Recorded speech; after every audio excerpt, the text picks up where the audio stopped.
Ranulf Flambard was a medieval Norman Bishop of Durham and an influential government minister of King William Rufus of England. Ranulf was the son of a priest of Bayeux, Normandy, and his nickname Flambard means incendiary, a torchbearer, and may have referred to his personality. He started his career under King William I of England, probably in the compilation of the Domesday Book, as well as being the keeper of the king's seal.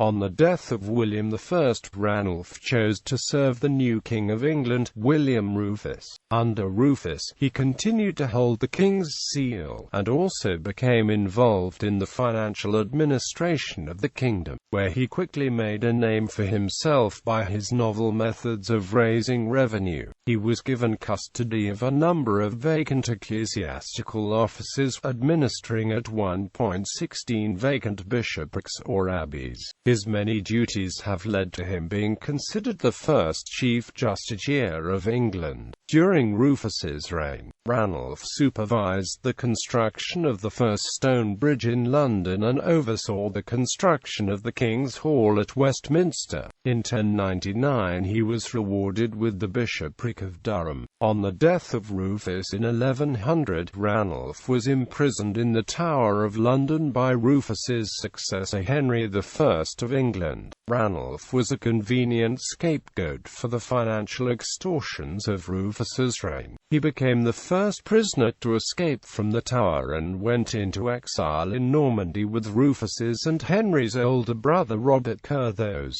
the Duke of Normandy. Ranulf became a leading advisor to Robert, and assisted in his unsuccessful invasion of England, an attempt to oust Henry from the throne. The brothers reconciled, but although Ranulf was restored to office, he spent the next few years in Normandy, returning only after Henry had defeated Robert at the Battle of Tinchebray. Ranulf subsequently retired from political life, with only occasional appearances in public. He remained active in ecclesiastical affairs, attending councils and working to defend the rights of his see. Early life. Ranulf was a Norman and the son of Thurston, a parish priest in the diocese of Bayeux. Ranulf was probably born about 1060, as he was close to 70 when he died in 1128. Originally he worked for Odo of Bayeux, but he soon entered the chancery of King William I, Odo's half-brother. He stood out amongst the other clerks for his intelligence and his good looks. His nickname, Flambard, means torchbearer, incendiary, a devouring flame, and may have been given to him for his high-spirited personality. Orderic Vitalis, a medieval chronicler, records that Robert Fitzturstone gave the nickname to Ranulf, because Robert resented the fact that Ranulf, though of low birth, ordered the nobility around. Archbishop Anselm of Canterbury told the Pope that the nickname came from Ranulf's cruelty, which Anselm likened to a consuming flame. Orderic went on to claim that Ranulf was educated from boyhood with base parasites among the hangers-on of the court. Ranulf acquired the reputation of an able financier and administrator, and helped to increase the royal revenues. He appears to have played an important part in the compilation of the Domesday Survey, perhaps even the main orchestrator of the project. Domesday Book gives his profession as clerk, and records him holding land in a number of counties. Before the death of the old king he became chaplain to Maurice, Bishop of London, whom he had formerly served in the chancery. Some sources call him almost illiterate, but this probably meant he was not formally educated in the liberal arts. His work in the chancery and as an administrator would have required knowledge of Latin. He also served as the keeper of the king's seal from about 1085. Once, while he was travelling in the Thames estuary with the seal, he was captured by pirates. Thinking quickly, he prevented the capture of the seal by throwing the seal into the sea. Although he served William the Conqueror, he does not attest a single genuine charter or writ of William's, which implies he was not a leading servant. When King William died and his lands were split between his elder son Robert Curthose, who received Normandy, and the third son, William Rufus, who received England, Ranulf chose to serve Rufus in England. Work under Rufus. Before the death of William the Conqueror, Ranulf held a prebend in the Diocese of Salisbury. Early in the reign of Rufus he held the offices of Dean of Christ Church in Twynham, Hampshire, and was a prebendary of London and Lincoln. He was still keeper of the King's Seal, and also may have been in charge of the Royal Scriptorium. He is usually described as the chaplain of Rufus, but he is also called treasurer and sometimes capitalized justiciarius. Other times his role is given the title procurator. William of Malmesbury calls him the manager of the whole kingdom. At Christ Church, he reduced the number of canons serving the church from 25 to 13, through not replacing clerks who died. Ranulf kept the revenues that would have gone to the missing canons and used it to rebuild the church. Some medieval sources claim that in rebuilding the church at Twynham, he not only demolished the church he was replacing, but 9 others that were nearby. As chief financial administrator, he bore the brunt of the chronicler's condemnations for extortion and efforts to increase royal revenues. Besides attempts to increase the efficiency of collection and the rate of taxation, Ranulf created new methods of raising money. One of his new measures in revenue collection came in 1094, when the Fyrd, or English militia, was assembled in order to fight in Normandy against the king's brother Robert Curthose. When all the men had assembled, instead of sending them to Normandy, Ranulf dismissed them. After collecting the 10 shillings that each man had been given by the district for maintenance, Ranulf then spent the money on mercenaries. Ranulf also actively pressed lawsuits, including bringing suit against Anselm on the day of Anselm's consecration as Archbishop of Canterbury. Another innovation was the attempt to collect a relief much like the relief due from vassals at the death of an overlord, from the under-tenants of church lands when the church office changed hands. This attempt came at the death of Wulfstan, Bishop of Worcester in 1095, when the king sent writs to the free tenants of the bishop, setting the amount of relief owed to the king. This attempt was not repeated, however. He administered for the king a large proportion of the vacant ecclesiastical offices. He personally managed 16 abbeys of bishoprics. Eventually he obtained the wealthy see of Durham for himself in May 1099, being consecrated on the 5th of June 1099. He had been the custodian of the see since the death of the previous bishop in early 1096.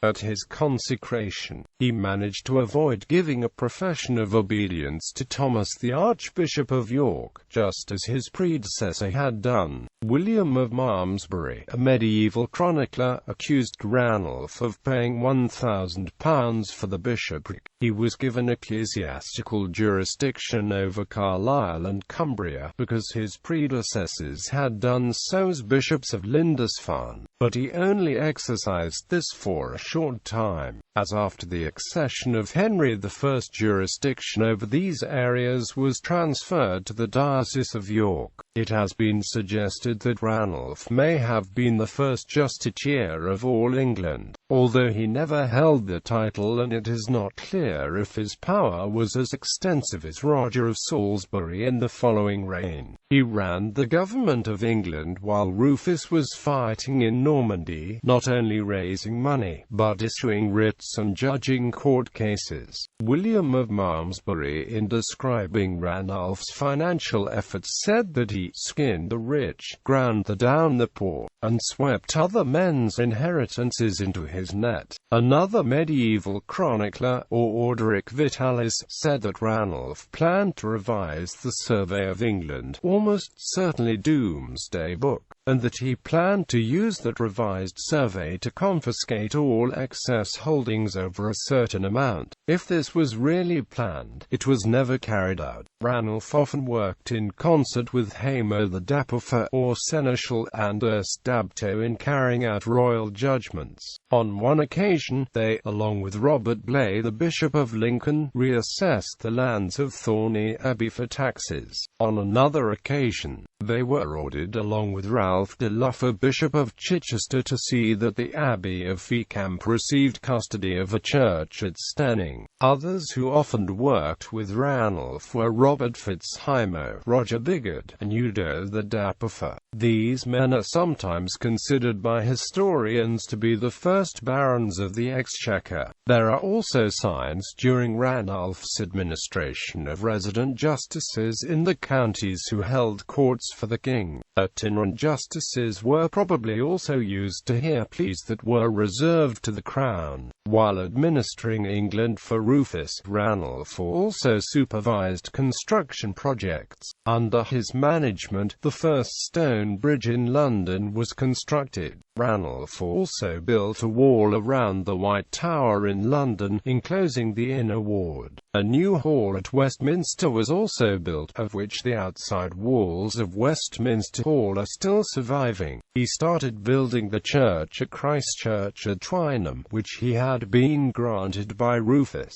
After Rufus's death, the church was confiscated from Ranulf, and building work ceased. The crypts and transepts of the current church, however, date from Ranulf's construction work. Under Henry I.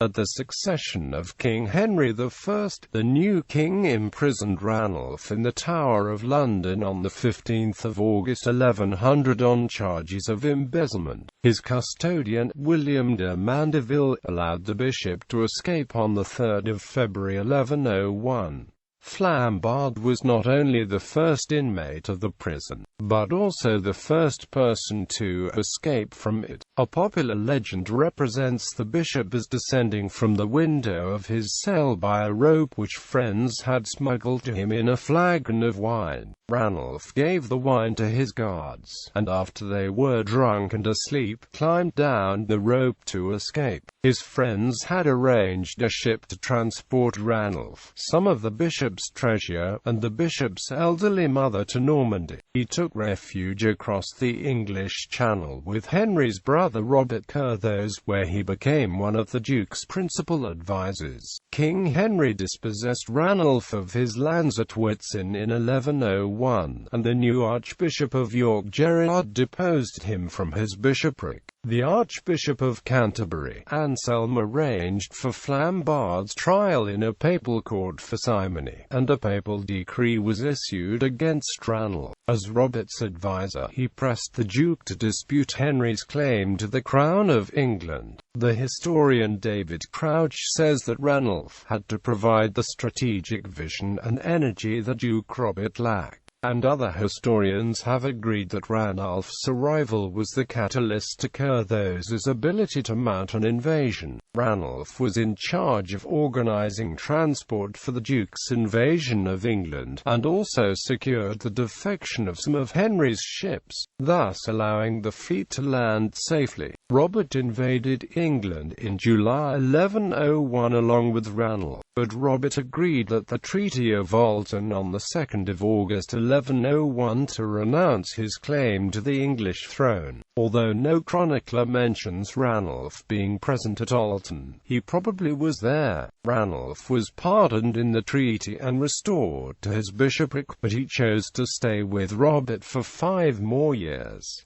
Some historians, including C.W. Hollister, see the treaty as mainly Ranulf's work, as mainly an attempt to salvage his ecclesiastical career in England, along with the displacement of Ranulf from being the chief counsellor of Curthose to merely being one of many. Robert rewarded Ranulf for his advice during the invasion by entrusting him with the administration of the See of Lisieux. After Robert's defeat by Henry at Tinchebray in 1106, The bishop was among the first to make his peace with Henry and return to Durham. He retired from political life. Henry had already replaced him with Roger of Salisbury, an able financier who was infinitely more acceptable to the nation. Although some historians have theorized that Ranulf's time in Normandy was as an agent of Henry, it appears that Ranulf was mainly looking out for his own interests and those of his family. In 1108, Ranulf was dragged into the middle of the ongoing dispute between Archbishop Anselm and the newly appointed Archbishop of York, Thomas, over whether or not Thomas should profess obedience to Anselm. Because Anselm refused to consecrate Thomas without a profession, and Thomas refused to profess, Thomas was unable to consecrate bishops himself. Ranulf wrote to Anselm, asking that he might act as Thomas' surrogate and consecrate Thurgot as Bishop of St. Andrews. In September 1108, Anselm wrote to Ranulf forbidding anyone but Thomas or Anselm himself to consecrate Thurgot or any other bishops. Later, Ranulf tried to bribe King Henry to take Thomas' side. Thurgot had been prior of the cathedral chapter at Durham, but had disagreed with Ranulf, who arranged for him to be elected to St. Andrews as a solution to the quarrel. It was Ranulf who ordained Thurstan, the Archbishop-elect of York, as a priest in 1115, although Thurstan had to wait for consecration as bishop for another 4 years. Ranulf attended the Council of Reims in 1119 held by Pope Calixtus II. In 1125, John of Crema, the papal legate to England, visited Durham to investigate charges against the bishop. Medieval chroniclers told the story that the legate was much taken with Ranulf's niece, and after sleeping with the girl, took no action on the charges against Ranulf.